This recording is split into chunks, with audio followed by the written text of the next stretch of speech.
Jordan Peterson and Pastor Greg Laurie sat down and had an amazing conversation, lasted well over an hour, and they got on the topic of the afterlife.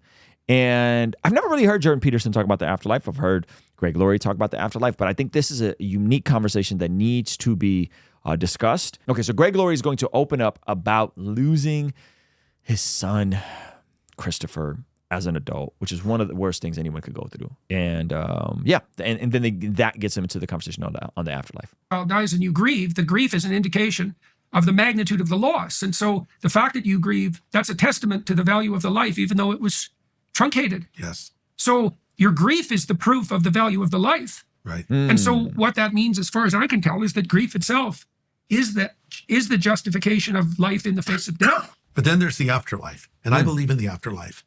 And I believe in heaven. And I believe in it more than I've ever believed. I've always been a student of heaven as a Christian. And the Bible speaks so much of heaven.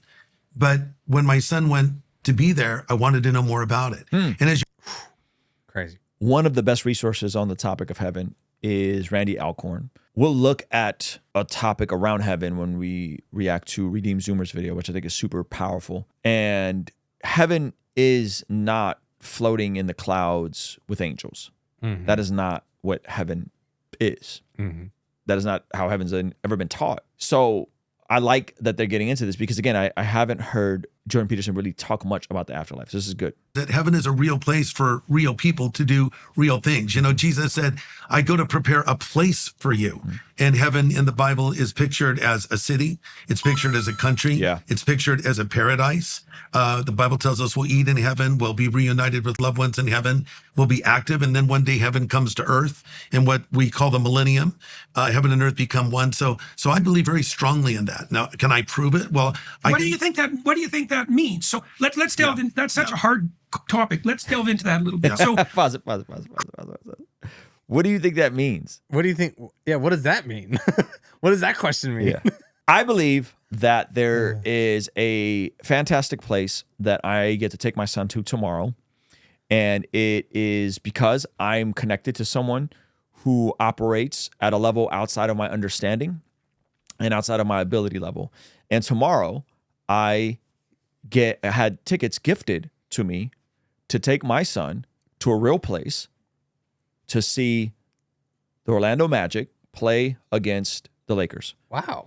What a great analogy. I have a friend. His name's Jonathan Isaac. He is a professional basketball player. He is Does he play for the Magic? a foot and a half above me. Yes, he plays for the Orlando Magic. And he decided out of the goodness of his heart to give me a gift What a sweet guy. to see the Orlando Magic and a Laker play. And there's a real place at a real arena that I get to take my son to, and it was gifted. I didn't do anything to earn it. I did it completely on, it happened on the merit of me knowing Jonathan Isaac and his grace to me to gift me with tickets. You believing in Jonathan Isaac as a NBA player? Sure. He was a real NBA player, right? Yeah. I'm Trying to take the metaphor further than it should go. Yeah. I'm not saying that as a flex. I'm just trying to parallel it. He's been on the show. He's been on the show. He's a friend. So then the question, I love you, Dr. Jordan Peterson, if you're watching. What does it mean? It doesn't mean anything. Yeah, it's just exactly what it is. It's a real place with a real person and a real experience that I get to go and have fun and take my son because he turned 10 on Sunday. Our buddy Chris got married. And so this week, I'm taking him to a Laker Magic game. We've been to Laker games before, but by golly, I'm excited. You better be wearing a Magic jersey this time. Yeah, seriously. So what does that mean? What does it mean? What does it mean that you're going to the Laker game? It's like, it just means that I'm going to the They Laker make game. him go to the Laker game. It means I made it. I didn't do anything to earn it. I'm going. Means I'll be there. That's pretty awesome. Right? Go ahead. That's hilarious.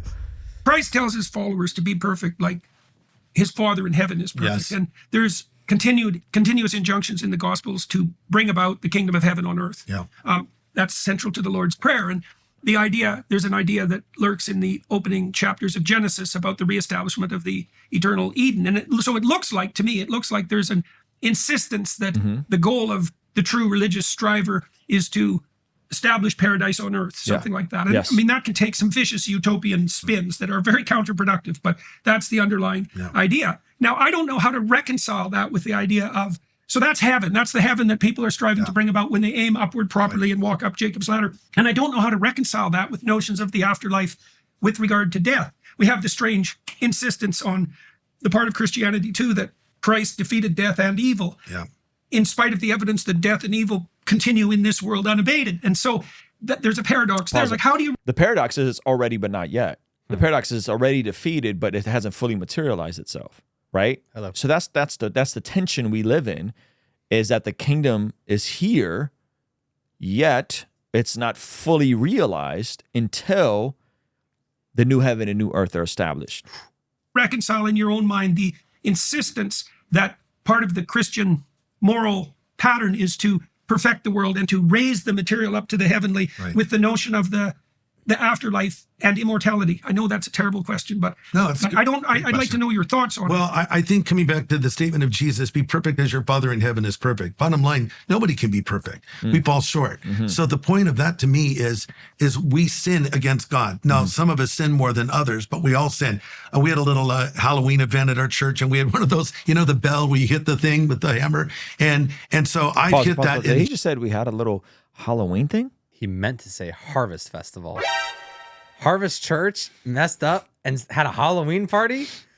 Harvest Church should have a Harvest Festival. That's the only church that should have a Harvest Festival. He's going to get dragged for this. Yeah. For the record. Someone's going to dig this up a year from now and make a takedown video that... more proof that Greg Laurie worships the devil.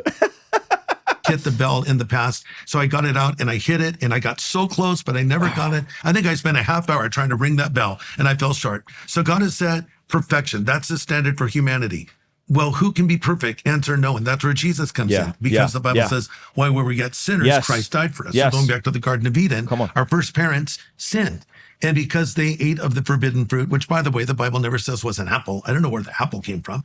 But, it was something that was very attractive. If you ate of it, it would give you this supernatural wisdom, knowing good and evil. Supposedly, that's what the lie was. They ate of the fruit and sin came into the world. Come on. So if Adam and Eve had not eaten of the forbidden fruit, we wouldn't die. If they'd not eaten of the forbidden fruit, we wouldn't age and get sick. If they hadn't eaten of the forbidden fruit, I'd probably have hair right now, right? So these are the effects. That's amazing. I love that he's driving. What did he do in the last video? He's driving right back to the simplicity of the gospel. Yep. This is awesome. Shout out Protestants. Because it really simplifies that all of this has implications for you, viewer.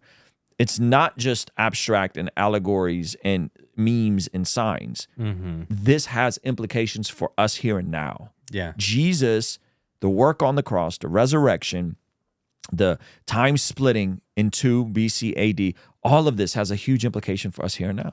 Aging. But here's the thing, is that the earth, life on earth is not everything. This is the before life, then there's the afterlife. C.S. Lewis, what did he call it?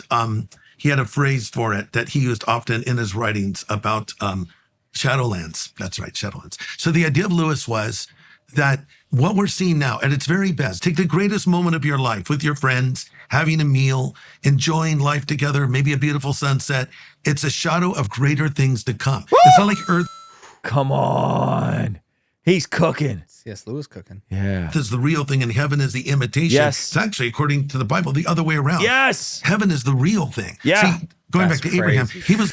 So moments of goodness on this side of eternity are shadowlands of the future. Windows into heaven. Are just like little fake little microscopes That's good. into what is actually. Yeah. Yeah, go ahead. Looking for a city that had foundations, whose builder and maker was God. He was looking for something he never found in all of his journeys.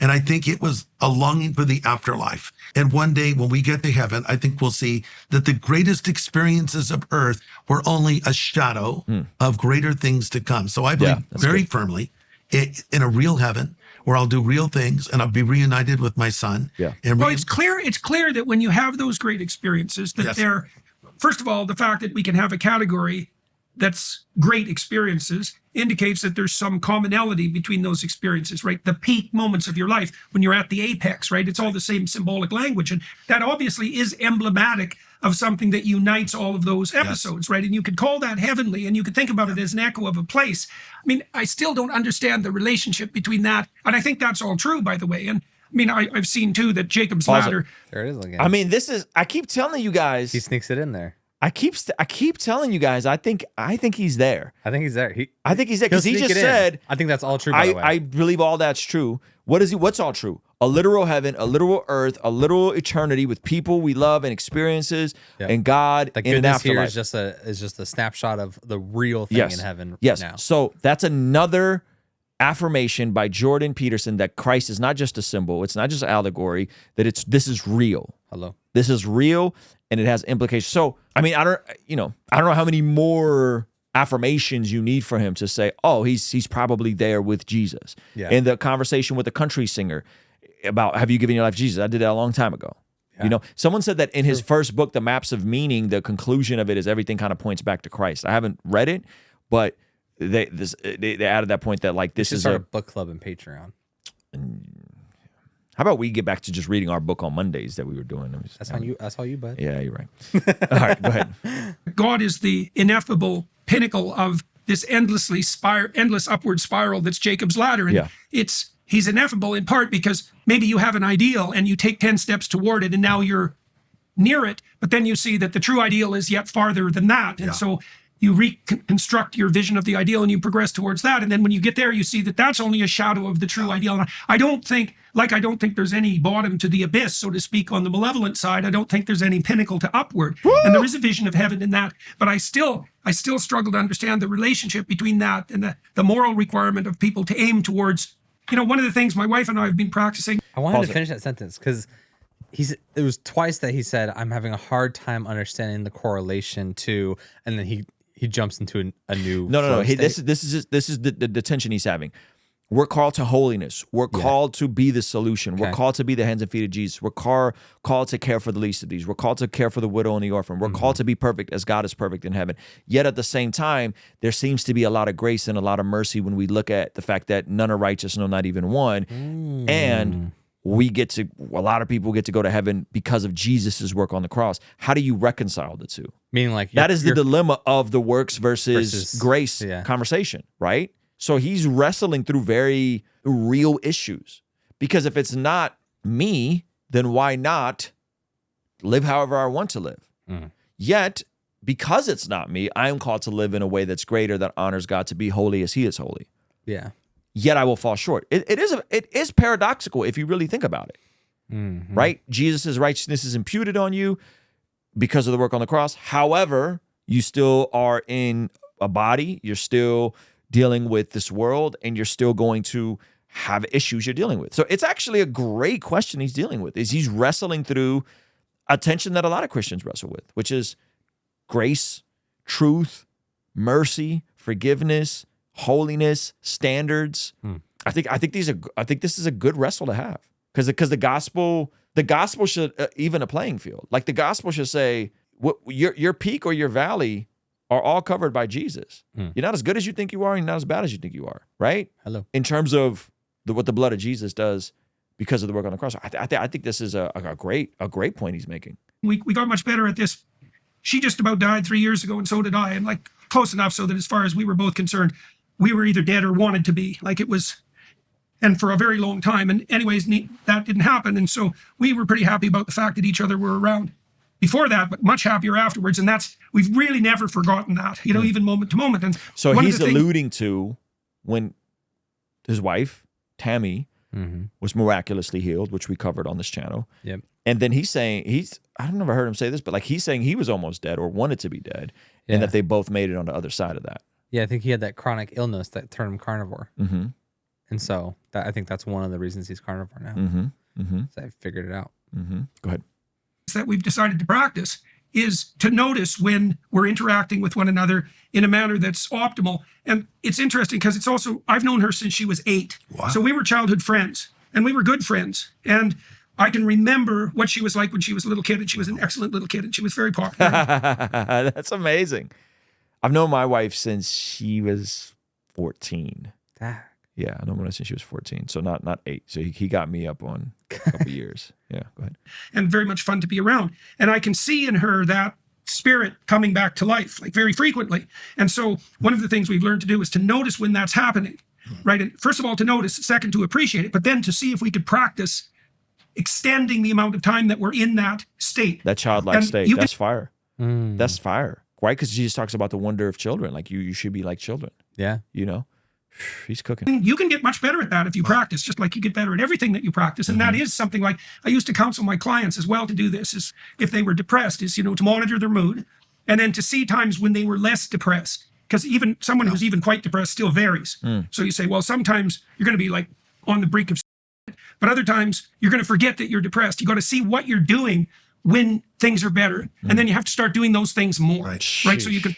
I mean, I love how he took a conversation on heaven and actually made it very practical for the person that may be dealing with mental health stuff. Hello. Practice that. And so you can take these little visions of paradise that you get in life and you can expand them with practice. Come on. And then I think as you do that, inside that window, then another window opens up, or another door. That's the door you knock on, right? Another door opens, and then you can expand that. And I don't think that is a paradisal vision. I don't think there is any end to that. But I still don't understand the relationship that between that, even theologically, and the idea of life after death. I can see that it means life eternal, because what happens in those moments of transcendence is that you do get a sense of the value of life that's eternal, right? So you're living in eternity. But as I said, I still don't understand the relationship between that and post-death existence. I have a feeling Pastor Greg's going to set him straight in the Daily Wire after party of this video. Think so? No, I don't know. I haven't found anything biblically that's helped me clarify that. Still a mystery to me. It has something to do with heaven descending and the material world ascending, and some vision of the ultimate unity of those things, but I can't make any more heads or tails of it than that.